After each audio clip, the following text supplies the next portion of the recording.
Leanne, thank you for joining us. We appreciate you spending the time. Sure. If you could, just tell us a little bit about your research interests and the sorts of things you do here at Penn State.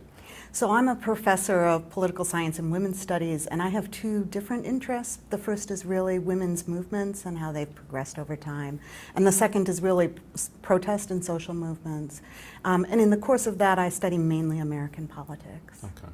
Do I remember correctly, you received a little national attention for a study you did at the national conventions. Can you talk a bit about that? I did. So during the national conventions last year, I took a team of students to both the Republican and the Democratic National Convention. We were interested in surveying protesters to understand their motivations for being outside the convention. Okay, thank you. As part of the college leadership, I want to thank you for bringing some good attention to the university and the college. That was wonderful research you were doing. We were glad to have the spotlight shown on us for good reasons. Yeah. So we asked you to join us today because we wanted to talk about executive orders. When you generously agreed to join us here, that was a little more in the news then than it is now. Yes. Perhaps our conversation will stray a little bit into things that are in the news now, but still, it's worth talking about executive orders. I'd like to start with just to invite you to give us a sense of what kind of thing we're talking about. Executive orders are a certain kind of assertion of executive power. Can you talk a bit about what kind of thing it is the president does when he or she does this thing? Well, and so executive orders are really a varied type of action that the president can take. So first of all, what we call executive orders actually is a range of things that presidents do. And oftentimes the media and even presidents themselves will misname them. So executive orders are something very specific that presidents can issue, but they also issue memoranda and proclamations, and those three things together are the things we think of as executive orders. When we talk about that, we're really thinking about presidents taking unilateral action, and so really it's the sum of all those three things. Okay. I think it's interesting to look at executive orders over time because in recent years, presidents have tended to use them less than we think they do. Okay. Can you share with us a couple of historical examples of things that people might know as moments, important moments in political history, but might not link to executive order? There was an important time in President Reagan's presidency when he banned foreign aid to organizations that funded abortions. We tend to think of DACA, the recent DACA, as being an executive order, although in truth it was not an executive order per se. In the civil rights movement, particularly Lyndon Johnson issued a number of executive orders that allowed civil rights legislation to apply to the federal government, and that was very important. Okay. So you see them kind of throughout really recent presidential history. Okay.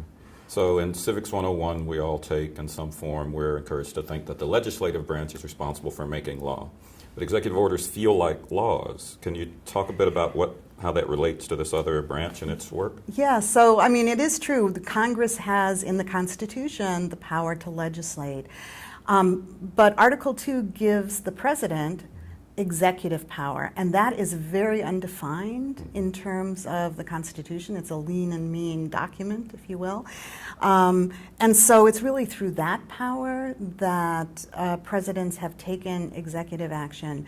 And one way to think about it is that Congress may legislate, but they don't say how that legislation is to come into being. And that really gives presidents very broad powers.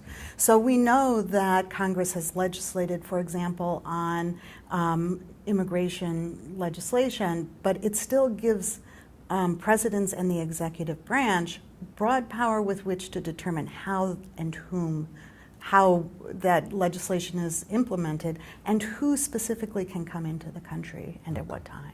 Okay, this might be a useful moment to pivot to President Trump.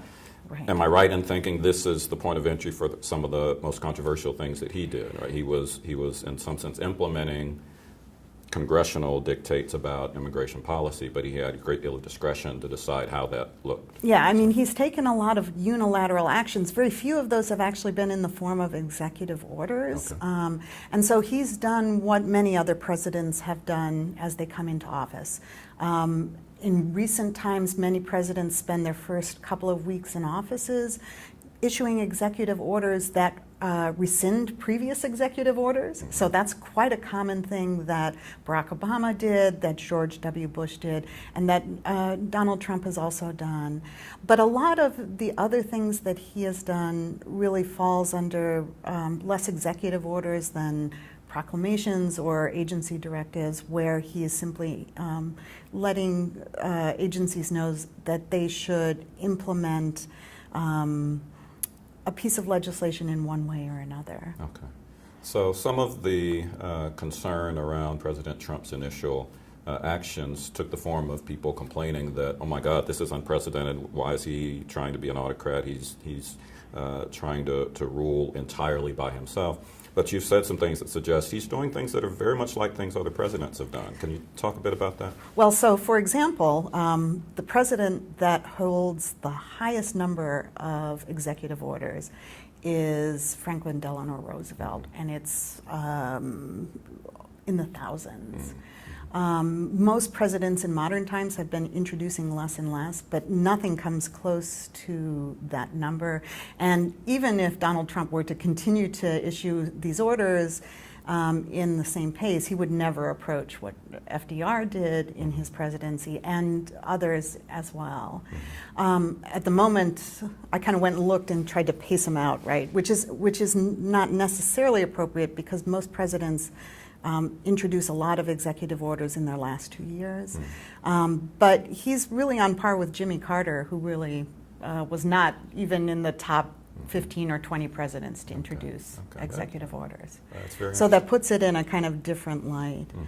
I think presidents on both the right and the left have used executive orders to implement policy. He certainly it does, I think, from a perspective of people on the left, it feels like he's making a lot of changes. But in point of fact, if you look at presidents, Democratic presidents, they have also used executive orders in the same way. So I think it's also a matter of just the perspective of him coming into the presidency and really the polarization of politics in some sense. I see.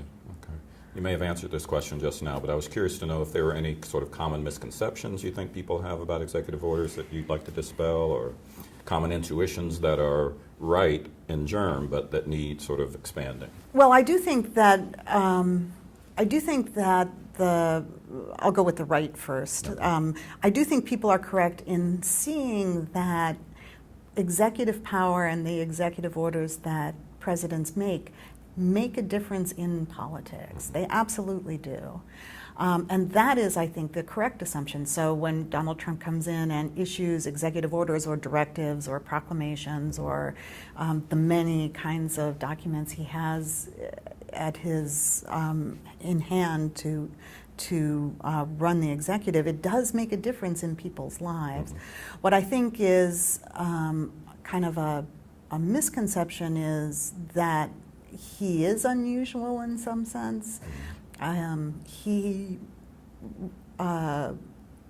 in terms of the number or of executive orders or the sorts of things that are in the executive orders, they're not all that different from what other presidents have done. Okay. That's very interesting. That may be a good place to leave it. Okay. Thank you so much for spending this time with us. We appreciate your wisdom and your insight. Okay, thank you. Thank you.